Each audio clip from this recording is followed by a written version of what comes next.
पर काम हमरा के काम यहाँ चाहिए, यहाँ। जहाँ 8 करोड़ जनता के नेतृत्व ऐसा इंसान के हाथ में दे दिहल गइल बा जेकर ठीक से कलम भी पकड़े नहीं खावत। उस जगह पर तू का काम खोजता रहा, लेकिन इसे बदली एक दिन। वो एक दिन कब्बो ना आई, काहे कि हमनी में हिम्मते नहीं खे। 2000-4000 के नौकरी मिल जाला बस, बुढ़िया बिस्तर समेट के ट्रेन पकड़ ले बनी जा। केहू मुड़ के देखे वाला नहीं खे। रोटी के खातिर आदमी हमेशा मिट्टी से अलग होला।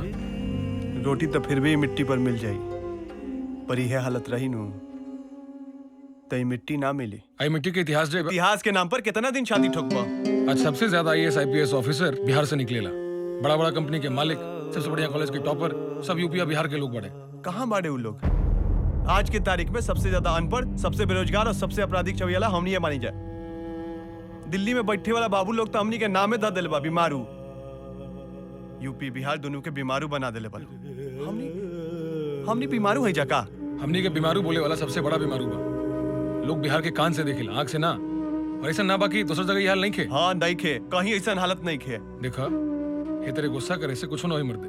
बात करता है लोग सबके अपन परिवारों नु देखे के बा। हाँ तो देखा ना परिवार का दिक्कत बा। गांव में ना बिजली बा, ना पानी बा, ना सड़क बा। डिबरी जलावा, काम चलावा।